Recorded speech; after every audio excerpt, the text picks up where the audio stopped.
Oh, hey everybody. Yeah, sorry I haven't been around, I guess, for the last week all that much. I started up with this event for Return to Eternum that is being run by Amazon Game Studio with the Return to New World and the Fresh Start servers and this big competition and Twitch drops. And anyway, I've been live a little bit over 80 hours since the 1st of November between this game and Dark and Darker. But none of that really matters. That's just real background. What I want to talk about is DMZ, the new game mode that's coming out for Call of Duty, set to release at the same time that Warzone does on the 19th of November. What's interesting is they're doing a little bit of a preview, a marketing push, if you will. They're flying in a whole bunch more creators, about 100 of them, it seems, or whatever the number is, and they're going to have people try out the new Warzone 2.0 map, as well as DMZ. Now, the vast majority of the people that watch this channel are most interested in the Tarkov-esque style of gameplay stuff, Dark and Darker obviously being one of them, but the DMZ mode for Call of Duty is supposed to be one that plays off of the things that make Tarkov Tarkov. Looting, hopefully monetary scarcity, missions, collecting dog tags, doing different tasks on maps, challenges, and then obviously a PvEVP type scenario where people fight each other and some form of advanced AI and ultimately end up extracting from the map, a la the coined phrase now, extraction shooter, the house that Tarkov built.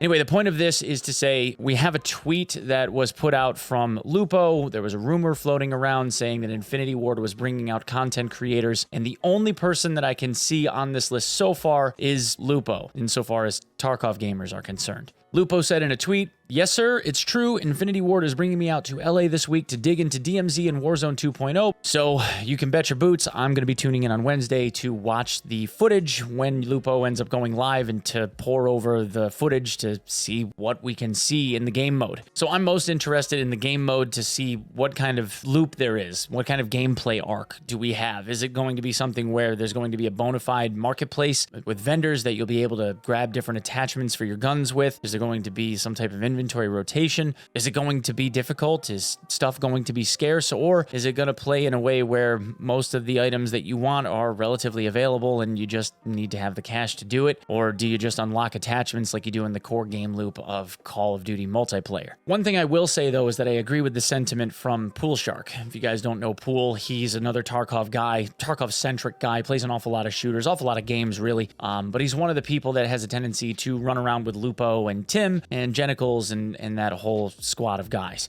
But he said this: I really hope that they bring people out who know what the hell they're talking about for DMZ. Lupo's there and he has a solid head on his shoulders, but I haven't seen any other extraction shooter players. And I very much agree with that take. While Call of Duty is massive, and they have tens of millions of players worldwide on any given day, especially when this game mode releases, there's going to be an awful lot of COD heads that are going to be all about, maybe not DMZ, but Warzone absolutely. In concurrent viewership, games like Warzone, the game mode Warzone, is always in the upper echelons of viewership for Twitch, and it has tens of millions of people that play it all the time. That compared to Tarkov, with its maybe at its peak 900,000, let's say, concurrent players when the wipe hits, maybe, and maybe somewhere around a million, 1.5 million, I'd say 1.5 million worth of game sales. That doesn't hold a candle to the tens of millions of players that Call of Duty boasts every time a new Call of Duty game comes out. That being said, they're making this game mode for a reason, and extraction shooters are